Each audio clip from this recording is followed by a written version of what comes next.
একদা শয়তান আল্লাহ রব্বুল আলামিনের দরবারে আরজ করল, হে খোদা, আমি তোমার কসম করে বলতে পারি, আইয়ুব নবী একমাত্র তোমার প্রদত্ত ধন সম্পদের লোভে এবং আরাম আয়েশের তৃপ্তিতে তোমার ইবাদত বন্দেগী করে থাকে।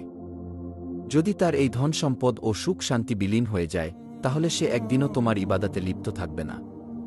হে খোদা, তুমি আমাকে আইয়ুব নবীর উপর হস্তক্ষেপ করার ক্ষমতা আমাকে দাও, আমি একটু দেখি তোমার আইয়ুব কতটা তোমার বিশ্বস্ত নবী। আল্লাহ রব্বুল আলামিন শয়তানকে জানিয়ে দিলেন, যাও, তোমাকে নবীর উপর হস্তক্ষেপ করার ক্ষমতা প্রদান করা হল। তোমার যেভাবে ইচ্ছা সেভাবে নবীকে পরীক্ষা করে দেখতে পারো।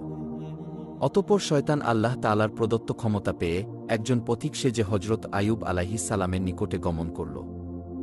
শয়তান আইয়ুব আলাইহিস সালাম এর নিকট গিয়ে নিজ দরিদ্রতার কথা প্রকাশ করে বলল, হুজুর, আমি একজন মুসাফির, আমাকে কয়েকদিন আপনার বাসায় থাকার অনুমতি প্রদান করুন। হজরত আইয়ুব আলাইহিস সালাম লোকটি সম্পর্কে সন্দেহ পোষণ করলেন, কারণ তার শরীর থেকে এক প্রকার তীব্র দুর্গন্ধ বের হচ্ছিল। তখন হজরত আইয়ুব আলাইহিস সালাম তার সেই আবেদন নাকচ করে দিয়ে বললেন, আমি তোমাকে কিছু টাকা পয়সা দিচ্ছি, তুমি অন্যত্র গিয়ে থাকার ব্যবস্থা করো। শয়তান হজরত আইয়ুব আলাইহিস সালামের এই ব্যবহারে খুবই ক্ষিপ্ত হল, তাই মলিন মুখে সেখান থেকে চলে আসল। এরপর সে চিন্তা করতে লাগল কিভাবে নবীর ক্ষতি করা যায়। অনেক চিন্তাভাবনা করে সে স্থির করল যে নবীর ফল বাগানে আগুন ধরিয়ে দিবে। যেই ভাবা সেই কাজ, একদিন সে নবীর ফল বাগানে গিয়ে আগুন ধরিয়ে দিল। শয়তানের লাগানো আগুনে অনেকগুলি ফল বাগান ভস্মীভূত হয়ে গেল। ফল বাগানের কর্মচারীরা দৌড়ে গিয়ে নবীর কাছে এই খবর পৌঁছাল। তাদের কাছ থেকে এই সংবাদ শুনে হজরত আইয়ুব আলাইহিস সালাম বললেন, আলহামদুলিল্লাহ, আল্লাহর সম্পদ আল্লাহ তাআলা নিয়ে গেছেন, এতে আমার চিন্তিত হওয়ার কোনো কারণ নেই। শয়তান যখন দেখল হজরত আইয়ুব আলাইহিস সালামের ফল বাগান ধ্বংস হওয়ার পরেও তিনি বিন্দুমাত্র বিচলিত হলেন না, তখন তার মনে আগুন ধরে গেল। অতঃপর সে আবার চিন্তা করতে লাগল, নবীর আর কি ক্ষতি করা যায়। পরের দিন শয়তান নবীর আস্থা বলে গিয়ে আগুন ধরিয়ে দিল, যাতে তার সমস্ত গবাদি পশু সমূলে বিনাশ হয়ে গেল। সেখানে আগুন এক ঝড়ের আকারে সমস্ত মাঠে পরিব্যাপ্ত হয়ে সমস্ত পশু মারা যায় এবং কিছু সংখ্যক রাখালও মৃত্যুর হাত থেকে রেহাই পায়নি। অন্যান্য রাখালগুলো এই খবর দ্রুত নবীর নিকটে পৌঁছে দিল। খবর শুনে হজরত আইয়ুব আলাইহিস সালাম আল্লাহর প্রশংসা করে বললেন, আল্লাহর সম্পদ আল্লাহ তাআলা নিয়ে গেছে, এতে আমার বিচলিত হবার কিছুই নেই। শয়তান যখন দেখল এত কিছুর পরেও নবী সামান্য মাত্র বিচলিত হচ্ছেন না, তখন তার মনে আরও আগুন জ্বলে উঠল। এরপর শয়তান নবীর আরও বড় ক্ষতি করার চিন্তা করতে লাগল। হজরত আইয়ুব আলাইহিস সালামের 12 জন সন্তান ছিল। তারা একজন ওস্তাদের নিকটে মক্তবে পড়ালেখা করার জন্য যেত। প্রতিদিনের মতো একদিন সকালে হজরত আইয়ুব আলাইহিস সালামের 12 জন সন্তান সেই ওস্তাদের কাছে মক্তবে পড়তে গেল। কিছুক্ষণ পর ওস্তাদ কোনো এক কাজে মক্তব থেকে বের হল, আর শয়তান এই সুযোগে সেই মক্তবের ছাদ ধসে দিল। এতে হজরত আইয়ুব আলাইহিস সালামের 12 জন সন্তান মৃত্যুর মুখে পতিত হল। মক্তবের ওস্তাদ খুব ভয় পেয়ে কাঁপতে কাঁপতে গিয়ে হজরত আইয়ুব আলাইহিস সালামকে বললেন, হে আল্লাহর নবী, আমি কোনো কাজে মক্তব থেকে বাহিরে বেরিয়েছিলাম, এর মধ্যেই ইমারাতের ছাদ ধসে পড়ে আপনার 12 জন সন্তান মৃত্যুর মুখে পতিত হয়েছে। ওস্তাদের মুখে এই রূপ কথা শুনে হজরত আইয়ুব আলাইহিস সালাম পূর্বের ন্যায় আল্লাহর শুকরিয়া আদায় করে বললেন, আল্লাহর সম্পদ আল্লাহ নিয়ে গেছেন, এতে আমার বিচলিত হবার কিছুই নেই। শয়তান যখন দেখল সন্তানদের মৃত্যুতে হজরত আইয়ুব আলাইহিস সালামের ইমানে মোটেও দুর্বলতা আসল না, তখন সে হিংসায় জ্বলে পুড়ে ছারখার হয়ে যেতে লাগল এবং সে আরও বড় ক্ষতি করার চিন্তা ভাবনা করতে লাগল।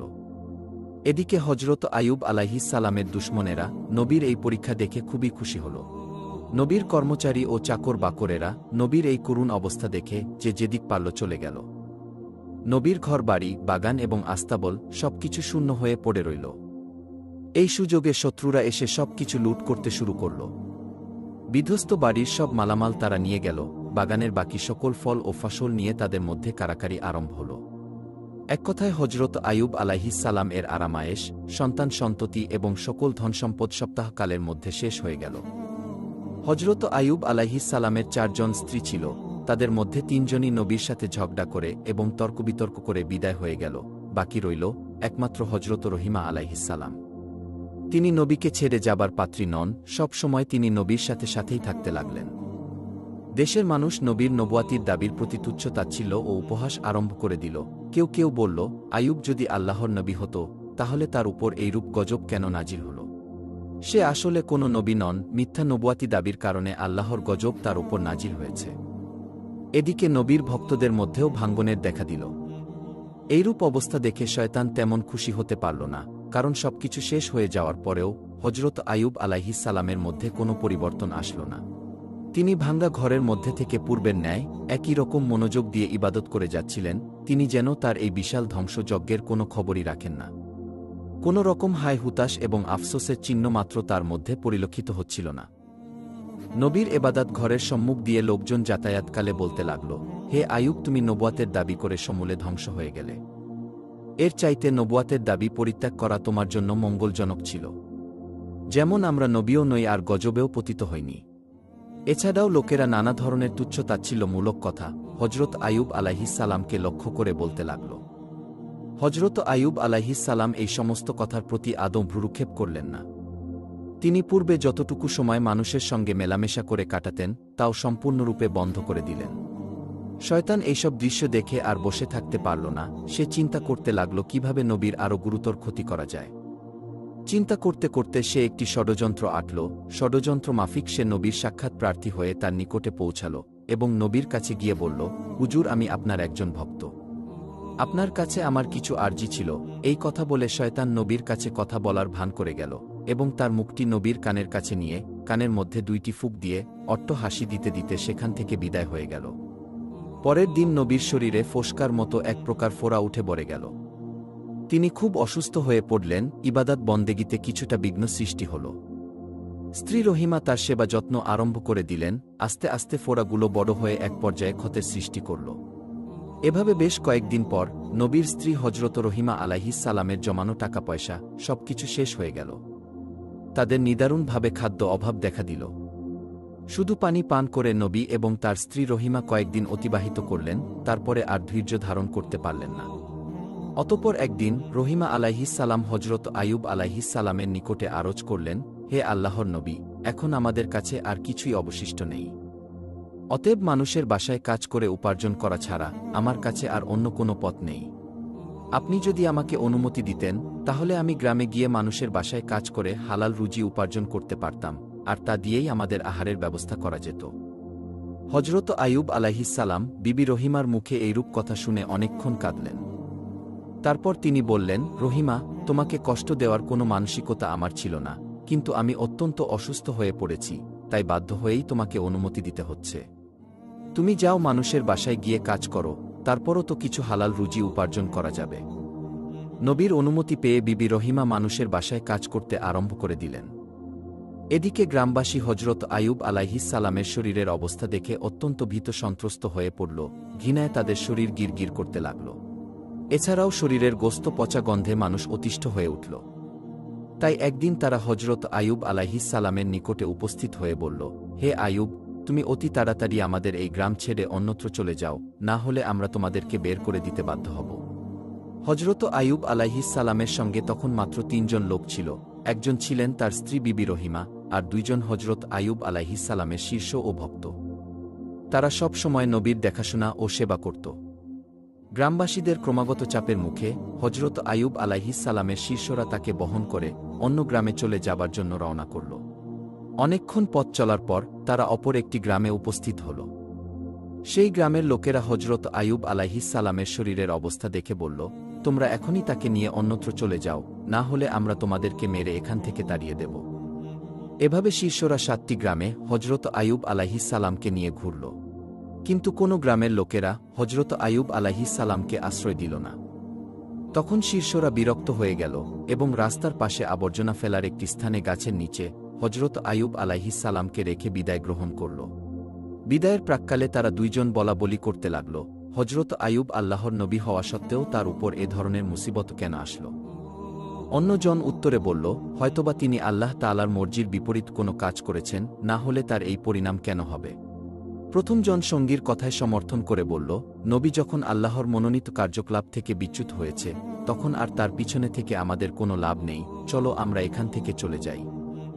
দুজনে এই ব্যাপারে একমত হল এবং হজরত আইয়ুব আলাইহিস সালামকে গাছের নিচে রেখেই তারা বিদায় গ্রহণ করল। হজরত রহিমা আলাইহিস সালাম নবীকে ছেড়ে বিদায় গ্রহণ করার পাত্রী নন, তাই তিনি সদা সর্বদা নবীর খেদমত করতে ব্যস্ত থাকতেন। অতঃপর হজরত রহিমা আলাইহিসসালাম খুব কষ্ট করে নবীকে নিয়ে জঙ্গলের একটি নির্জন স্থানে গিয়ে থাকার ব্যবস্থা করলেন। দিনের কিছু সময় গিয়ে মানুষের বাসায় এর কাজ করে যা সামান্য উপার্জন করতেন তা দ্বারা স্বামীর জন্য ঔষধ ও খাবারের ব্যবস্থা করতেন। আর এভাবেই দীর্ঘদিন অতিবাহিত হয়ে গেল। হজরত আইয়ুব আলাইহিসসালামের শরীরের কত কীট মরে যায়, আবার নতুনভাবে কত কীটের জন্ম হয়, এভাবে দিন দিন কীটের সংখ্যা বাড়া ছাড়া আর কমে না।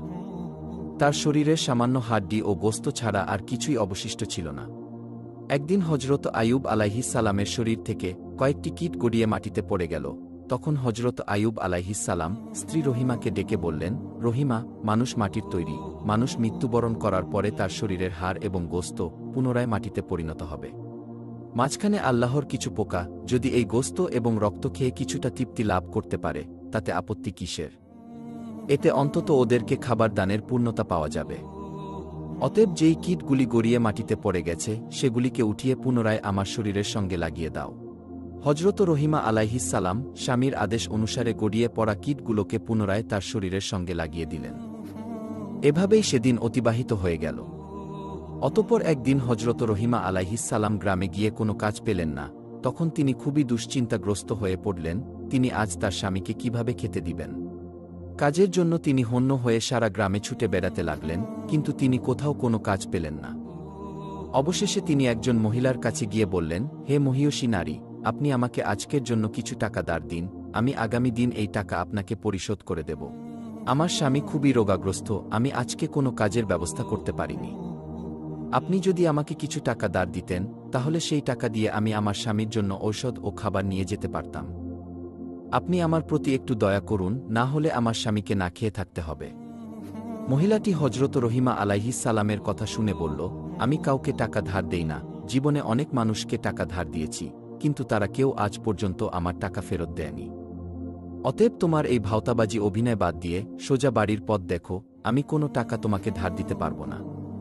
হজরত রহিমা আলাইহিসসালাম বললেন, তবে আমাকে কিছু কাজ দিন, আর সেই কাজের বিনিময়ে না হয় আমাকে কিছু টাকা দিবেন। তখন মহিলাটি বলল, আমার কাছে এখন কোনো কাজ নেই, তবে আমি তোমাকে একটি শর্তের বিনিময়ে টাকা দিতে পারি। তোমার মাথার চুলগুলো আমার খুব পছন্দ হয়েছে, তুমি যদি তোমার মাথার চুলগুলি কেটে আমাকে দিয়ে দাও, সেই চুলগুলোর বিনিময়ে আমি তোমাকে কিছু টাকা দিতে পারি। হজরত রহিমা আলাইহিসসালাম বললেন, হে মহিয়সী নারী, আমার স্বামী অত্যন্ত রোগাগ্রস্ত, আমার স্বামীর সমস্ত শরীর পোকায় খেয়ে ফেলেছে, তিনি কঠিন কোনো জিনিস স্পর্শ করতে পারেন না। তিনি যখন বিছানা থেকে উঠেন তখন আমার মাথার চুল ধরে বিছানা থেকে উঠেন। আমি যদি মাথার চুলগুলো কেটে আপনাকে দিয়ে দেই, তাহলে আমার স্বামী কি করে বিছানা থেকে উঠবেন? তখন সেই মহিলা বলল, ঠিক আছে, তাহলে তুমি তোমার মাথার অর্ধেক চুল কেটে আমাকে দিয়ে দাও, আমি সেই অর্ধেক চুলের বিনিময়ে তোমাকে টাকা দিব। হজরত রহিমা আলাইহিসসালাম চতুর্দিক দিয়ে নিরুপায় হয়ে শেষ পর্যন্ত মহিলার প্রস্তাবে রাজি হয়ে গেলেন এবং তিনি তার মাথার অর্ধেক চুল কেটে তাকে দিয়ে দিলেন। অতঃপর বিবি রহিমা মহিলার নিকট থেকে কিছু অর্থ গ্রহণ করে সেই টাকা দিয়ে স্বামীর জন্য আহার এবং ঔষধ ক্রয় করে বাড়ির পথে রওনা করলেন। শয়তান যখন দেখল হজরত রহিমা আলাইহিসসালাম তার মাথার অর্ধেক চুল কেটে ফেলেছেন, শয়তান এই ঘটনা হজরত আইয়ুব ও বিবি রহিমার মধ্যে ভুল বোঝাবুঝির জন্য একটি মোক্ষম সুযোগ হিসেবে গ্রহণ করল। এরপর শয়তান একজন দরবেশের রূপে হজরত আইয়ুব আলাইহিসসালামের কাছে এসে বলল, হুজুর, আপনি একজন আল্লাহর নবী, অথচ আপনার স্ত্রীর চরিত্র অত্যন্ত জঘন্য। সে প্রায় বিভিন্ন জায়গায় চুরি করে এবং চুরির মাধ্যমে অন্যায়ভাবে অর্থ উপার্জন করে। এর ফলশ্রুতিতে আজকের চুরির ঘটনায় মানুষ তাকে হাতে নাতে ধরে ফেলেছে এবং তার মাথার অর্ধেক চুল কেটে দিয়েছে। সে বাড়িতে ফিরে আসলে আপনি এর সত্যতা দেখতে পারবেন। আমরা নবী হিসেবে আপনাকে অত্যন্ত শ্রদ্ধা করি, তাই আগে থেকেই আপনাকে এই ঘটনা জানিয়ে গেলাম। এই কথা বলে শয়তান সেখান থেকে বিদায় গ্রহণ করল। হজরত আইয়ুব আলাইহিসসালাম শয়তানের এই কথায় বিশ্বাস করলেন এবং অত্যন্ত ক্রোধান্বিত হয়ে একাকী বললেন, আমার স্ত্রী এত নিম্ন স্তরে গিয়ে পৌঁছেছে, আমি কল্পনাও করতে পারি না। আমি আর তার উপার্জিত অর্থ খাব না। সে আমাকে এ যাবৎ অসৎ পথের উপার্জন খাইয়েছে, এজন্য আমি আল্লাহর কাছে অত্যন্ত অনুতপ্ত। তিনি আল্লাহর কাছে দোয়া করে বললেন, হে আমার মাবুদ, হে রহমানুর রহিম, তুমি আমাকে ক্ষমা করে দাও। আমি যদি সুস্থ হয়ে উঠি তাহলে অবশ্যই তাকে 100 বেতের আঘাত করব। আমি পুনরায় তোমার কসম খেয়ে বলছি, আমি সুস্থ হবার পরে অবশ্যই তাকে 100 বেতের আঘাত করব। হজরত আইয়ুব আলাইহিসসালাম তার স্ত্রীর এমন খবর শুনে অত্যন্ত বারাক্রান্ত হয়ে রইলেন। সেদিন সন্ধ্যাবেলা হজরত রহিমা আলাইহিসসালাম ঘরে ফিরে আসার পর হজরত আইয়ুব আলাইহিসসালাম তার সাথে কোনো কথা বললেন না। রহিমা আলাইহিসসালাম স্বামীর এরূপ অবস্থা দেখে অত্যন্ত বিনয়ের সাথে তার কাছে গিয়ে জিজ্ঞাসা করলেন, হে প্রাণের স্বামী, আপনার কি হয়েছে? কেন আপনি আমার সঙ্গে কোনো কথা বলছেন না? কিন্তু হজরত আইয়ুব আলাইহিসসালাম তার কথার কোনো উত্তর দিলেন না। এরপর হজরত রহিমা আলাইহিসসালাম তার কাছে খাবার ও ওষুধ পরিবেশন করলেন। কিন্তু হজরত আইয়ুব আলাইহিসসালাম তাও প্রত্যাখ্যান করলেন। তখন রহিমা আলাইহিসসালাম হজরত আইয়ুব আলাইহিসসালামের 2 পা জড়িয়ে ধরে বললেন, হে প্রাণের স্বামী, দয়া করে আপনি আমাকে বলুন, কেন আপনি আমার প্রতি মনক্ষুণ্ণ হয়েছেন? হজরত আইয়ুব আলাইহিসসালাম বললেন, তোমার চরিত্র এতটা নিচে নামতে পারে আমি কল্পনাও করতে পারিনি। তুমি চুরি করে এতদিন আমাকে খাবার খাইয়েছ, তুমি অসৎ পথের উপার্জন আমাকে খাইয়েছ, আমি এটা কল্পনাও করতে পারছি না। আমি না জেনে তোমার উপার্জন খেয়েছি। আজকে একজন দরবেশ আমার কাছে এসে তোমার ব্যাপারে জানিয়ে গেল। সে বলল, তুমি চুরির কারণে হাতে নাতে ধরা পড়েছ, আর তার কারণেই মানুষ তোমার মাথার অর্ধেক চুল কেটে দিয়েছে। হজরত রহিমা আলাইহিসসালাম স্বামীর মুখে এই কথা শুনে যেন আকাশ থেকে মাটিতে পড়লেন এবং তার 2 চোখ দিয়ে দর দর করে অশ্রু গড়িয়ে পড়তে লাগল। তখন তিনি 2 হাত তুলে আল্লাহর দরবারে ফরিয়াদ করে বলতে লাগলেন, হে আল্লাহ, হে রহমানুর রহিম, তুমি সবকিছুই জানো। আমি কি উদ্দেশ্যে কি করেছি কিছুই তোমার অগোচরে নাই। আমার স্বামীকে কে বা কারা মিথ্যা অভিযোগ শুনিয়ে আমার ব্যাপারে বিভ্রান্ত করে তুলল, আমি কিছুই জানি না। হে মহান আল্লাহ, তুমি আমার স্বামীকে সঠিক ঘটনাটি অবগত করো। হে রহমানুর রহিম, আমি এই জন্য কোনো মানুষের কাছে দরনা দিতে যাব না। তুমি আমার একমাত্র ভরসা, তুমি সর্বশ্রেষ্ঠ বিচারক, অতএব এর বিচার তুমি করো। হে প্রভু, যেই জালিম আমার স্বামীকে আমার ব্যাপারে কুধারণা সৃষ্টি করেছে তার তুমি সঠিক বিচার করো। হজরত রহিমা আলাইহিসসালামের এই ফরিয়াদ শুনে আল্লাহর আরশ কেঁপে উঠল। তখনই আল্লাহ রব্বুল আলামিন হজরত জিব্রাইল আলাইহিসসালামকে হজরত আইয়ুব আলাইহিসসালামের নিকটে পাঠিয়ে দিলেন। হজরত জিব্রাইল আলাইহিসসালাম আইয়ুব আলাইহিসসালামের নিকটে এসে বললেন, হে আল্লাহর নবী, আপনার স্ত্রী অত্যন্ত সৎ ও নেককার। শয়তান দরবেশের রূপে আপনার কাছে এসে আপনাকে বিভ্রান্ত করে আপনার স্ত্রীর ব্যাপারে কুৎসা বর্ণনা করেছে। প্রকৃতপক্ষে আপনার স্ত্রীর কোনো দোষই নেই। অতএব আপনি আপনার স্ত্রীর পরিবেশিত খাদ্য গ্রহণ করুন এবং আপনি তার প্রতি রাজি ও খুশি হয়ে যান। হজরত জিব্রাইল আলাইহিসসালামের বক্তব্য শুনে হজরত আইয়ুব আলাইহিসসালাম বিবি রহিমাকে ডেকে বললেন, রহিমা, তুমি আমাকে ক্ষমা করে দাও। শয়তান তোমার ব্যাপারে আমাকে মিথ্যা সংবাদ শুনিয়ে বিভ্রান্ত করেছিল, যা আমি বুঝতে সক্ষম হইনি। আর তুমি আমার প্রতি মনক্ষুণ্ণ থেকো না, কারণ আমি না বুঝে এই সকল কথা তোমাকে বলেছিলাম, আর কখনোই তোমার প্রতি আমি রাগ করব না। বিবি রহিমা প্রতিদিন কাজের বিনিময়ে কিছু অর্থ উপার্জন করে জীবিকার ব্যবস্থা করতেন। শয়তান যখন নবীকে হজরত রহিমা আলাইহিসসালামের ব্যাপারে অভিযোগ করে কোনো সুফল পেল না, তখন সে একজন বৃদ্ধ মানুষের রূপে একদিন হজরত রহিমা আলাইহিসসালামকে পথিমধ্যে জিজ্ঞাসা করল, মা, তোমাকে এমন দুরবস্থাগ্রস্ত দেখাচ্ছে কেন? হজরত রহিমা আলাইহিসসালাম উত্তর দিলেন, আমার স্বামী খুবই অসুস্থ, তার শরীরে ঘা হয়েছে এবং তাতে পোকা জন্মেছে। তার শরীরের রক্ত ও গোস্ত পোকায় খেয়ে হাড্ডি বের করে দিয়েছে। তাই আমি তাকে নিয়ে দিবারাত্র খুবই চিন্তায় থাকি। এই শুনে বৃদ্ধ লোকটি বলল, আমি এই রোগের একটি ওষুধের কথা তোমাকে বলে দিতে পারি। যদি তুমি তোমার স্বামীকে না জানিয়ে এটা ব্যবহার করতে পারো, তাহলে একদিনের মধ্যে এই রোগ থেকে সে মুক্তি লাভ করতে সক্ষম হবে। বিবি রহিমা বললেন, হুজুর, দয়া করে আমাকে ওষুধের নামটি বলে দিন, আমি এটা ব্যবহারের চেষ্টা করব। তখন বৃদ্ধ বলল, এই ওষুধ সম্পর্কে যদি তোমার স্বামীকে পূর্বেই অবগত করে দাও, তাহলে সে এই ওষুধ ব্যবহার করতে অস্বীকার করতে পারে। অতএব তুমি যদি তাকে না জানিয়ে ব্যবহার করতে পারো, তাহলে অবশ্যই সে আরোগ্য লাভ করবে। অতঃপর বৃদ্ধ লোকটি বিবি রহিমাকে জিজ্ঞাসা করল, মা, তোমার স্বামীর নাম কি?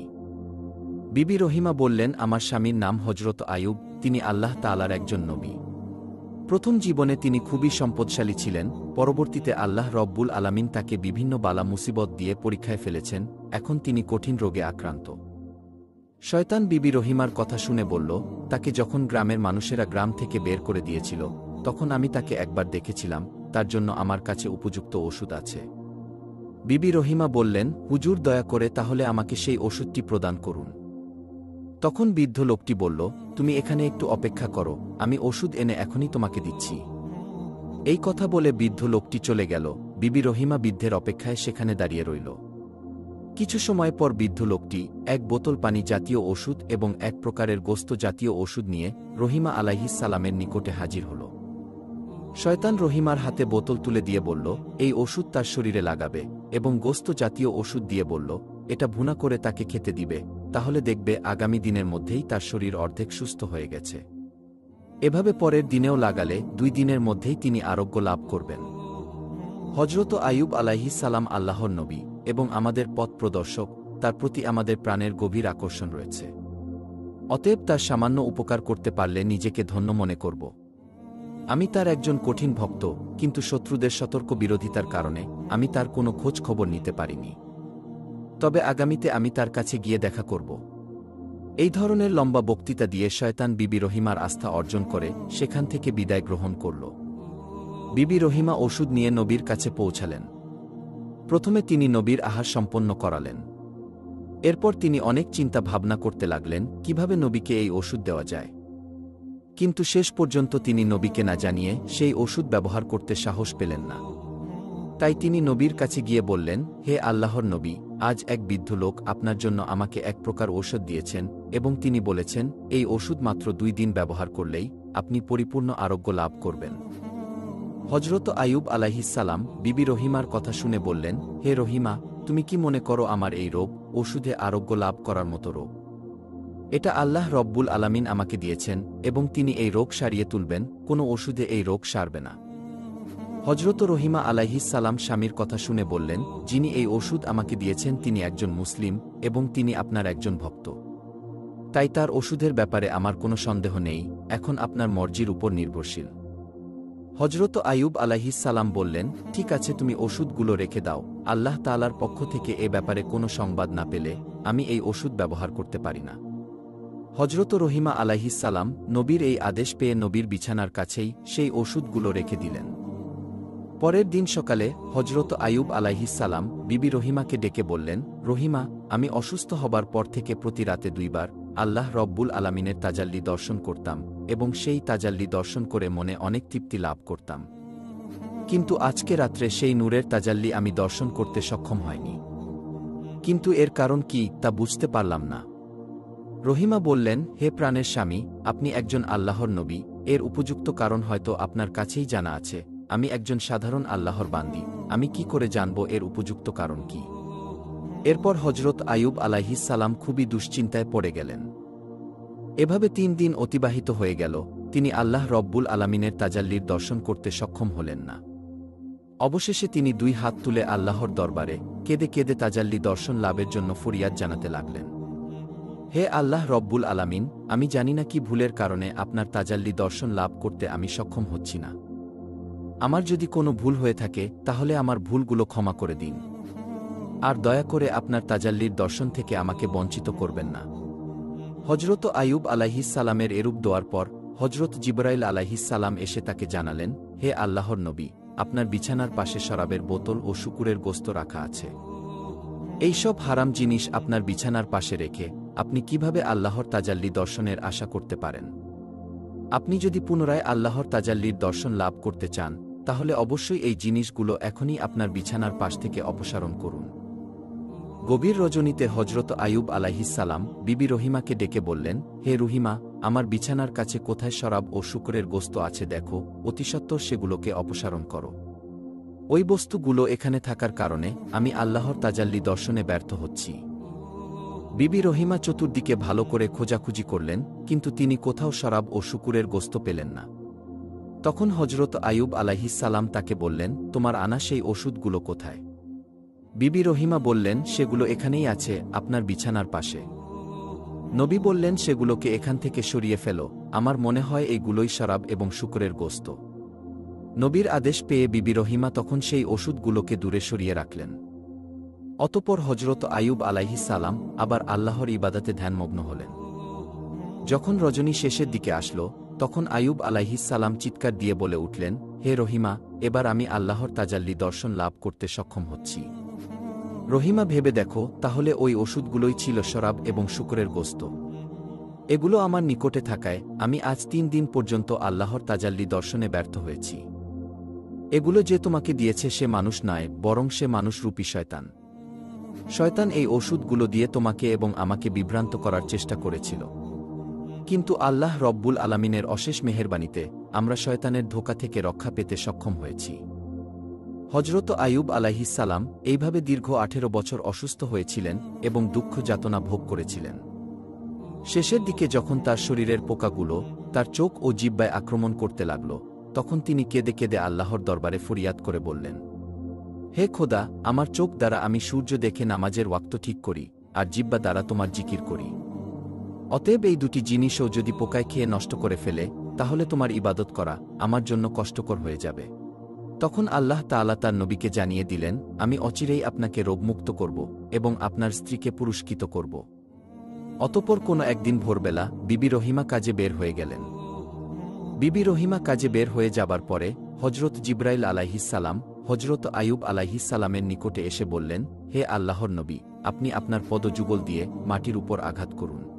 আপনার পায়ের আঘাতে একটি নহর সৃষ্টি হবে, আপনি সেই নহরের পানি দ্বারা গোসল করুন এবং পেট ভরে সেই পানি পান করুন, অল্পক্ষণের মধ্যেই আপনি সুস্থ হয়ে উঠবেন। হজরত আইয়ুব আলাইহিসসালাম জিব্রাইল আলাইহিসসালামের পরামর্শ অনুসারে তার দুই পায়ের দ্বারা মাটির উপর আঘাত করলেন। তখন সেখান থেকে একটি পানির ফোয়ারার সৃষ্টি হল এবং সেই ফোয়ারা থেকে পানি উৎকলিত হয়ে হজরত আইয়ুব আলাইহিসসালামের শরীরে পতিত হল। আল্লাহর মেহেরবানিতে হজরত আইয়ুব আলাইহিসসালামের শরীরে ফোয়ারার পানি লাগার সঙ্গে সঙ্গে তার শরীরের ক্ষতস্থানগুলো ভালো হয়ে নতুন চামড়া গজাল। অতঃপর নবী সেই ফোয়ারার পানি দিয়ে ভালোভাবে গোসল করলেন। সাথে সাথে হজরত আইয়ুব আলাইহিসসালামের সমস্ত শরীরে নতুন চামড়া গজাল এবং তার ক্ষতগুলো এমনভাবে নিশ্চিহ্ন হয়ে গেল যেন তার শরীরে কোনোদিন কোনো ক্ষত বা রোগের চিহ্নই ছিল না।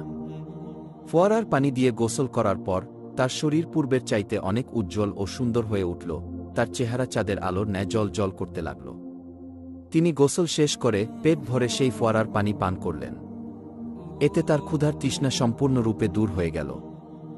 এই সময় তিনি দেখলেন একজন ফেরেশতা দূর থেকে থলে ভর্তি করে কাপড় নিয়ে তার কাছে হাজির হয়ে বলল, হে আল্লাহর নবী, এগুলো আপনার জন্য জান্নাত থেকে নিয়ে আসা হয়েছে, এগুলো আপনি পরিধান করুন। হজরত আইয়ুব আলাইহিসসালাম পোটলা খুলে দেখতে পেলেন সেখানে জান্নাতি কাপড় রয়েছে। অতঃপর তিনি জান্নাতি জামা কাপড় পরিধান করলেন এবং তার মনে অশেষ তৃপ্তি এল। তিনি দীর্ঘ 18 বছর অসুস্থ থাকার পরে আজকে পরিপূর্ণভাবে আরোগ্য লাভ করলেন এবং হাঁটতে চলতে সক্ষম হলেন। অতঃপর তিনি আল্লাহর দরবারে শুকরিয়া আদায় করে একটু দূরে জঙ্গলের এক প্রান্তে বসে রইলেন। এমন সময় বিবি রহিমা কষ্টে উপার্জিত অর্থ দ্বারা কিছু খাবার ক্রয় করে দ্রুত স্বামীর নিকট ফিরে আসলেন। তিনি তার স্বামীর নিকটে ফিরে এসে দেখলেন স্বামী তার বিছানায় নেই। অতঃপর তিনি সেখানে বসে চিৎকার করে কাঁদতে আরম্ভ করে দিলেন এবং বিনয়ের সঙ্গে আল্লাহ রব্বুল আলামিনের দরবারে প্রার্থনা করলেন, হে আমার মাবুদ, আমি জানি না আমার স্বামীকে কে নিয়ে গেছে, তাকে কি কোনো বাঘে খেয়ে ফেলেছে নাকি অন্য কোনো জীবজন্তু গায়েব করে দিয়েছে, আমি কিছুই জানি না। হে আল্লাহ, আমি তোমার কাছে ফরিয়াদ জানাচ্ছি, তুমি আমার স্বামীকে আমার কাছে ফিরিয়ে দাও। হে মাবুদ, আপনি পারেন না এমন কোনো কাজ নেই, আমি আমার স্বামীকে ছাড়া কোনোভাবেই বাঁচব না। এভাবে অনেকক্ষণ যাবৎ হজরত রহিমা আলাইহিসসালাম আল্লাহ রব্বুল আলামিনের দরবারে ফরিয়াদ করার পরে উঠে দাঁড়ালেন এবং তিনি এদিক সেদিক ছোটাছুটি করে হজরত আইয়ুব আলাইহিসসালামের খোঁজ করতে লাগলেন। তিনি দেখতে লাগলেন যে কোথাও হজরত আইয়ুব আলাইহিসসালামের কোনো চিহ্ন খুঁজে পাওয়া যায় কিনা। কিন্তু অনেকক্ষণ তিনি ছোটাছুটি করার পরেও হজরত আইয়ুব আলাইহিসসালামের কোনো চিহ্ন তিনি খুঁজে পেলেন না। এরপর তিনি দেখতে পেলেন দূরে এক ব্যক্তি সুন্দর পোশাক পরিচ্ছেদ পরে বসে রয়েছেন।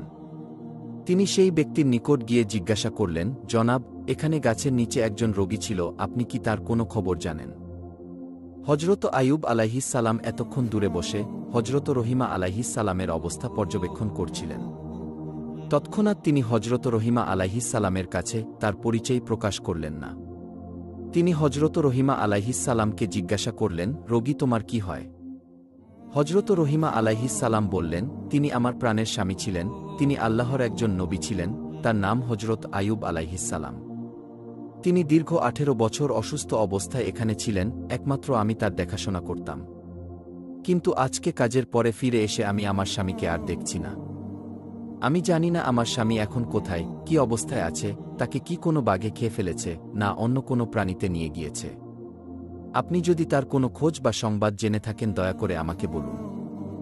হজরত আইয়ুব আলাইহিসসালাম তখন হজরত রহিমা আলাইহিসসালামকে জিজ্ঞাসা করলেন, আপনি যদি আপনার স্বামীর চেহারা দেখেন তাহলে কি আপনি আপনার স্বামীকে চিনতে পারবেন? হজরত রহিমা আলাইহিস সালাম উত্তর দিলেন, কি বলেন জনাব, যেই স্বামীর দীর্ঘ 18 বছর দেখাশোনা করলাম তার চেহারা দেখলে আমি চিনতে পারব না? আমি অবশ্যই তাকে চিনতে পারব। অতঃপর হজরত আইয়ুব আলাইহিস সালাম তার চেহারা থেকে কাপড় সরিয়ে বললেন, দেখুন তো এই ব্যক্তিকে চিনতে পারেন কিনা। বিবি রহিমা আলাইহিস সালাম যখন হজরত আইয়ুব আলাইহিস সালামের নুরানি চেহারার দিকে দৃষ্টিপাত করলেন তখনই তিনি হাউমাউ করে কেঁদে উঠলেন এবং তাকে জড়িয়ে ধরে বললেন, হে আল্লাহর নবী, আল্লাহ রব্বুল আলামিন আপনাকে এইভাবে সুস্থ করে তুলবেন আমি স্বপ্নেও কল্পনা করতে পারিনি। আমি তো আপনার চিন্তায় অস্থির হয়ে পড়েছিলাম। আল্লাহর দরবারে লাখো কোটি শুকরিয়া যে তিনি আপনাকে সুস্থ করে দিয়েছেন এবং পুনরায় আমার কাছে ফিরিয়ে দিয়েছেন। এইভাবে স্বামী এবং স্ত্রী অনেকক্ষণ যাবৎ কান্না করতে লাগলেন এবং আল্লাহ রব্বুল আলামিনের দরবারে দুজনেই অশেষ কৃতজ্ঞতা জ্ঞাপন করলেন। অতঃপর হজরত আইয়ুব আলাইহিস সালাম বিবি রহিমাকে জানালেন কিভাবে তিনি সুস্থ হলেন এবং কিভাবে হজরত জিব্রাইল আলাইহিস সালাম তাকে সুস্থ করার জন্য নহর তৈরি করে দিলেন। এরপর হজরত আইয়ুব আলাইহিস সালাম তার স্ত্রীকে সেই নহরে গোসল করার জন্য অনুরোধ করলেন। স্বামীর কথা মতো হজরত রহিমা আলাইহিস সালাম সেই নহরে গোসল করলেন। নহরে গোসল করার সাথে সাথে হজরত রহিমা আলাইহিস সালামের চেহারাও চাঁদের ন্যায় জল জল করতে লাগল। 18 বছরের যুবতীর ন্যায় তার শরীরে রূপ লাবণ্য ফিরে আসল। এরপরে হজরত আইয়ুব আলাইহিস সালাম তার স্ত্রীকে নিয়ে নিজের বাড়িতে ফিরে আসার জন্য রওনা করলেন। কিছু পথ অতিক্রম করতেই তারা তাদের বাড়িতে এসে দেখলেন তাদের দালান কোটা পূর্বের ন্যায় অক্ষত অবস্থায় রয়েছে। অতঃপর তারা ভিতরে প্রবেশ করে দেখলেন তাদের ছেলেমেয়েরা সকলে বসে খেলা করছে। পিতামাতাকে দেখে তারা সকলে এসে তাদেরকে জড়িয়ে ধরল এবং তারা জিজ্ঞাসা করল, আপনারা কয়েকদিন যাবৎ কোথায় ছিলেন? হজরত আইয়ুব আলাইহিস সালাম তাদেরকে বললেন, আমরা আল্লাহ তাআলার দাওয়াতে গিয়েছিলাম। তখন ছেলে মেয়েরা হাউমাউ করে কেঁদে উঠল এবং তাদেরকে বলল, কেন আপনারা আমাদেরকে একা রেখে দাওয়াতে গিয়েছিলেন? উত্তরে হজরত আইয়ুব আলাইহিস সালাম বললেন, এই কথা তোমাদেরকে পরে বলবো। এদিকে মাঠের খাদেমগণ এসে বলল, হে আল্লাহর নবী, আপনার পশু পাখি ও বাগবাগিচা যা কিছু ধ্বংস হয়েছিল আজকের তা আবার পুনরায় আমরা আগের অবস্থায় ফিরে পেয়েছি। এগুলো কিভাবে সব আগের অবস্থায় ফিরে আসলো আমরা কিছুই জানি না। কিছুক্ষণ পরে কয়েকজন খাদেম এসে বলল, হুজুর, আপনার ধন সম্পদ এবং আসবাবপত্র লোকেরা যা লুট করে নিয়েছিল তার সম্পূর্ণ আমরা ফিরে পেয়েছি। সমস্ত মালপত্র আমাদের এই প্রাসাদের কয়েকটি কক্ষে রক্ষিত আছে। হজরত আইয়ুব আলাইহিস সালামের আরও কয়েকজন পুরাতন খাদেম এসে তার বন্ধুবান্ধব এবং তার উম্মতগণের আগমন ও খোঁজ খবর নেওয়ার কথা নবীকে জানালেন। নবী এই সকল খবর শুনে পুনরায় আল্লাহ রব্বুল আলামিনের ইবাদাতে মশগুল হলেন। এদিকে হজরত জিব্রাইল আলাইহিস সালাম নবীকে এসে জানালেন, হে আল্লাহর নবী, আপনি অসুস্থ অবস্থায় বিবি রহিমার চুল কাটার ঘটনা শুনে ক্রোধান্বিত হয়ে কসম করেছিলেন তাকে 100 বেতের আঘাত করবেন। সেক্ষেত্রে আপনি যে ঘটনার জন্য কসম করেছিলেন তা মিথ্যা বলে প্রমাণিত হয়েছে, কিন্তু আপনার কসমের শর্ত বাতিল হয়নি। অতএব আপনি 100 গমের শীষ একত্রিত করে বিবি রহিমার শরীরে একবার মৃদু আঘাত করুন, তাতে আপনার কসমের শর্ত পূরণ হয়ে যাবে এবং রহিমা আলাইহিস সালামের কোনো কষ্ট হবে না। হজরত জিব্রাইল আলাইহিস সালামের পরামর্শ অনুসারে হজরত আইয়ুব আলাইহিস সালাম 100 শুকনা গমের শীষ একত্রিত করে বিবি রহিমার শরীরে একবার মৃদু আঘাত করলেন। এতে নবীর কসম পূরণ হয়ে গেল এবং বিবি রহিমার কোনো কষ্ট হল না। প্রিয় বন্ধুরা, শয়তান হজরত আইয়ুব আলাইহিস সালামকে বিভিন্নভাবে চ্যালেঞ্জ করেছে, কিন্তু হজরত আইয়ুব আলাইহিস সালামকে কোনোভাবেই বিভ্রান্ত করে পথভ্রষ্ট করতে পারেনি। হজরত আইয়ুব আলাইহিস সালামের মতো যদি আমরা আল্লাহ রব্বুল আলামিনের পথে ধৈর্য ধারণ করতে পারি তাহলে কখনোই শয়তান আমাদেরকে পথভ্রষ্ট করতে পারবে না। আল্লাহ রব্বুল আলামিন আমাদেরকে হজরত আইয়ুব আলাইহিস সালামের জীবনী থেকে পরিপূর্ণ শিক্ষা লাভের তৌফিক দান করুন।